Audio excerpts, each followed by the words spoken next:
So die wêreld is die mekaar en jy weet nie wat ek kan doen nie, nê. Die kort en die lank is, jy moet beter boer. So hoe doen jy dit?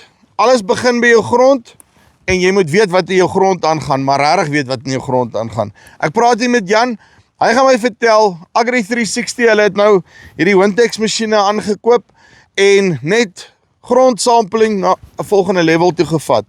Maar hoekom is hierdie belangrik? Kom ons luister 'n bietjie. Jan, hoe lyk dit? Goed jy, Choppie. Nee, doodstil rustig. Mooi, Nou oké, hier agter jou staan nou 'n dik cruiser, nee, met 'n dik boor op. Verduidelik gou vir my, hoekom het julle by Agri360 hierdie rigting gegaan as dit gaan by grondmonsternemings en daai tipe van dinge? Ja, Choppie, kyk, presisieboerdery, en as ek nou praat van presisieboerdery, verwys ek na die trek van grondontledings-grid, soos ou dit ken, is nou 29 jaar oud, noem dit nou maar 30 jaar oud. En vandag eendag word dit nog op presies dieselfde manier gedoen. Dit word met die hand getrek. So hoe dit werk is, jou kontrakteur kom by jou, hy ry sy buite boundary uit en jy gee vir hom sy grid size en hy het sy punte waar hy moet gaan trek en hy is veronderstel om daar 4 submonsters te trek op daai punt en dit maak jou sample op. Dis een ding, maar buiten dit, daar kan variasie plaasvind of voorkom. Ongelukkig, daar is 'n menslike faktor ter sprake. Ja, maar kyk, want hier's my ervaring rondom die goed.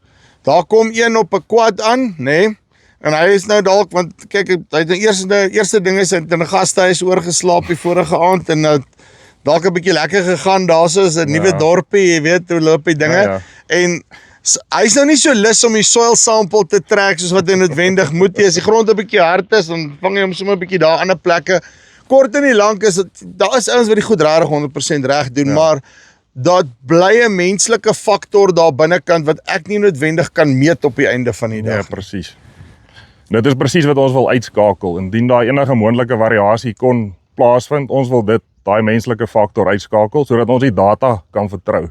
Want jy kan die beste landboukundige in die land wees, as die data wat jy voor jou het nie akkuraat is nie, gaan jy nie 'n akkurate aanbeveling kan maak nie. So dit was ons hele dryf agter hierdie boere. Nou oké, verduidelik my dan nou, hoe werk hierdie ding in terme van wat maak hom dan nou spesiaal en wat maak hom dat ek actually kan meet wat uit hom uitkom? Alright. Die eerste ding, of die belangrikste ding is, my diepte bly konstant. Elke liewe sample wat ek trek, is op presies dieselfde diepte wat ek kan stel uit die cap uit, dis hoe diep ek my monster wil vat. Die tweede belangrike ding is, en veral op sandgronde en veral as hy 'n ondergrond monster trek, as jy met 'n handboor boor, jy het seker al gesien, as jy hom uittrek, dan val daar van jou boogrond, val in daai gat in. En dit het 'n effek op jou ontleding. Eintlik is daai monster gekontamineer, want jy begin nou boogrond en ondergrond mekaar te meng, en hierdie is 'n geslote stelsel, 'n probe, wat hom slaan, hy's totaal en al afgeseël, en jou boogrond en jou ondergrond word geskei. Dit in die diepte en die grond kan so hard wees soos wat hy wil, ons skakel al daai probleme uit. So, die boer worry nie oor 'n babbelas nie, as ek reg is ek dit sê. Gelukkig het jy aircon daarvoor. En sê vir my, okay, heeltemal op 'n ander ding, nee. Ons is in 'n dis die wêreld uitdagend op hierdie stadium, Ja, nee. uitdagend is mooi gestel. En ek meen, een van my grootste insette, kunsmis, nee, is nie net dalk onbekostigbaar nie. Die ding is dalk nie eers, ek gaan hom dalk nie eers kan kry nie. Of ek gaan net 30, 40, 50% van my kunsmis, whatever, nee, ons weet nie waar die goeders heen gaan nie.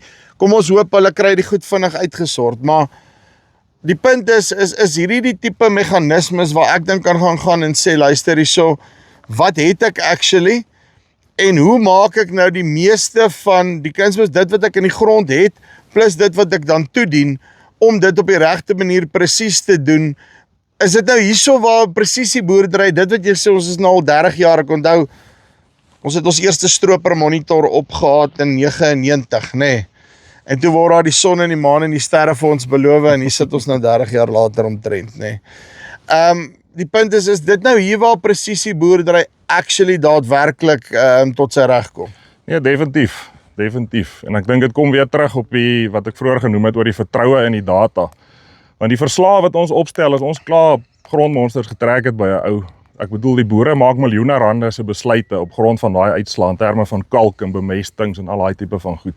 Dus as jy daai data kan vertrou, dan kan jy definitief jou uitgawes beter bestuur ook. So dit gaan maar oor om jou risiko te minimaliseer.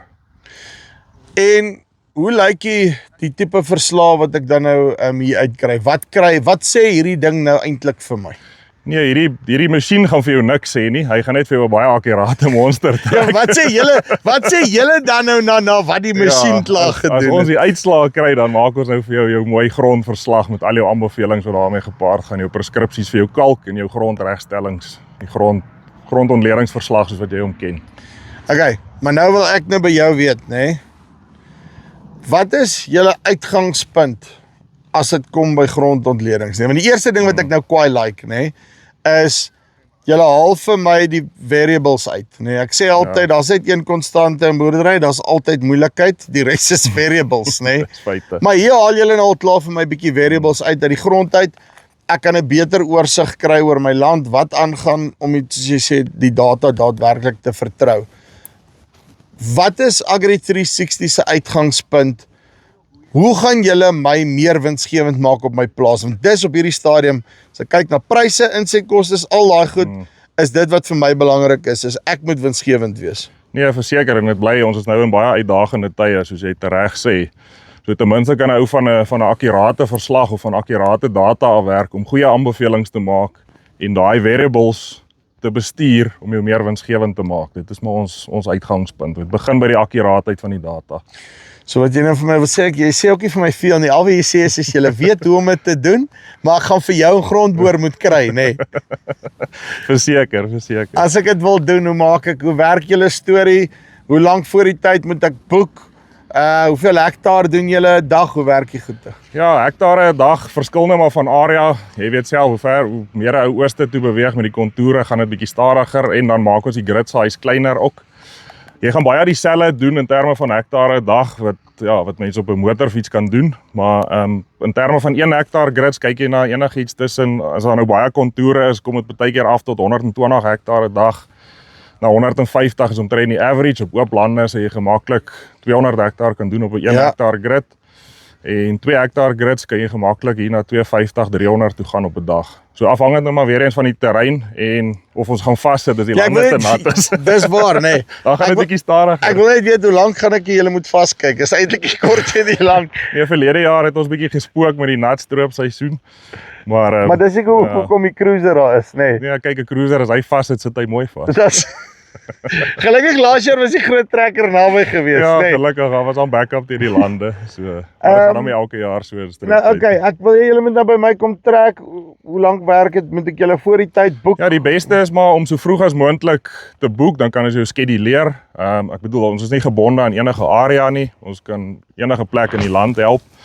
So ons probeer maar die ouens saam in 'n area ook help. As daar 'n klompie hektaar in 'n area is, dan maak dit vir ons ook meer sin, maar dit maak nie saakie. Die maklikste is kontak my direk of een van ons spanlede direk of kyk op ons Facebook page of gaan na ons website toe, dan maak jy kontak daar. Maar hoe gouer hoe beter, dan kan nou daai skedulerings in plek kry so ouens nie. Kan julle daarom net oor tyd uitsprei. Ja, definitief. Uitstekend, Jan. Dankie baie. Thanks, Joopie. So ons gaan slimmer met boer, nê. Hier is een van die maniere hoe jy dit doen. Weet actually wat aangaan. Laat wanneer jy iets doen na die tyd, laat dit nie, hoe kan ek dit stel? Jy iets gaan toedien op 'n plek waar dit nie noodwendig nodig was nie en andersom. So, kom met hulle in kontak. Daar bel sommer vir Jan, nê. Daar's die maklikste. Dan gaan hy die regte ou daar by jou uitkry of klik jy linkie bo of hier onder en dan kyk jy bietjie dat hulle daar by jou ook in jou grond kom rondkrap.